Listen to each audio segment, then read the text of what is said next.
Kemp and Bocklet in orange and white, and then you see Brody Merrill and Matt Landis. This is going to be fun. Don't let him get settled. Manny's one of the best players in the league off ball.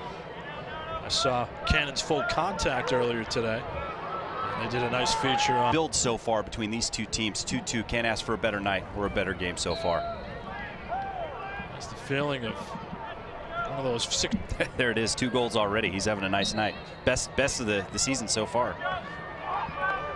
And how about Nardella at the X?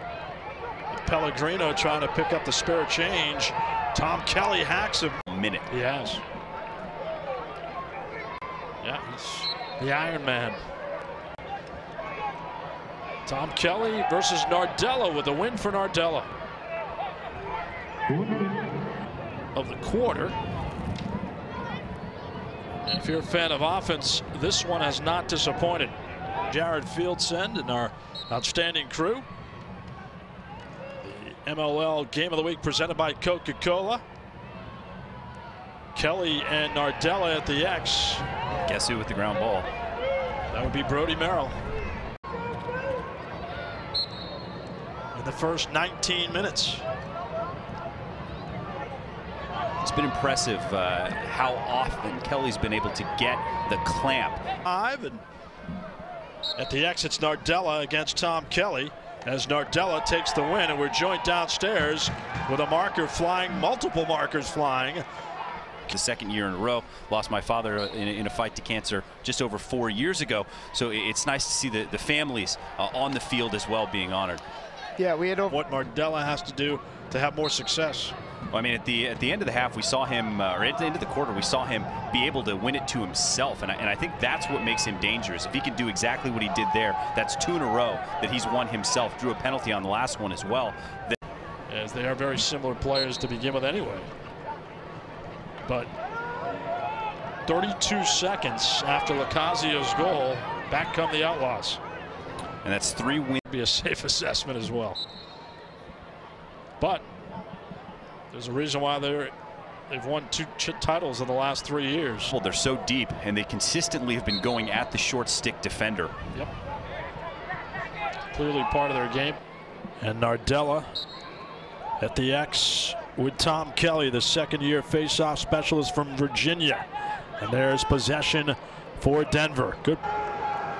Cannons have some sharpshooters. It's just a matter of getting them that momentum they need.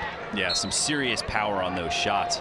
And again, interesting, when we third face-off in a row, we've seen all the poles on one side. One of the unique rules here in the professional game that's not allowed in the college game. Denver in a heavyweight fight.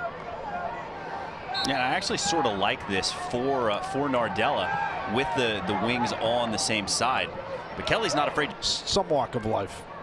Absolutely, absolutely. Yeah, you know. I'm guessing, you know, your Southern California days, maybe. Yeah, good old Ernie Chapman Stadium. Which is why they really need a win tonight.